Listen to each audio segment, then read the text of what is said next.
নতুন গৃহপ্রবেশের পর অনেকের বাড়িতেই দেখা যায় যে বাড়ির কেউ না কোনো সদস্য সবসময় অসুস্থ হয়ে থাকে। একজন সুস্থ হয়ে উঠলে আবার একজন অসুস্থ হয়ে পড়ছেন। এইটা হতেই থাকে। ইনকাম করছেন কিন্তু সঞ্চয়ের মুখ দেখতে পাচ্ছেন না। টাকা পয়সা ধরে রাখতে পারছেন না নতুন বাড়িতে আসার পর। মানসিক শান্তিটা তো ভুলেই যান।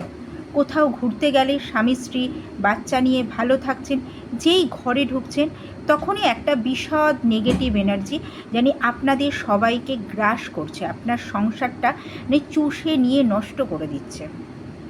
কি করবেন সেই একটা টোটকা আজকে আপনাদের সঙ্গে আমি শেয়ার করব।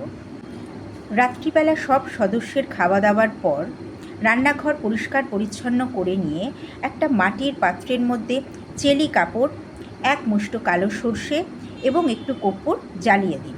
পরপর 21টা দিন করুন। 21টা দিন করার পর আপনি নিজেই বুঝতে পারবেন যে প্রবলেমগুলোর মধ্যে দিয়ে আপনি যাচ্ছিলেন সেগুলো আস্তে আস্তে নিরাময় হচ্ছে।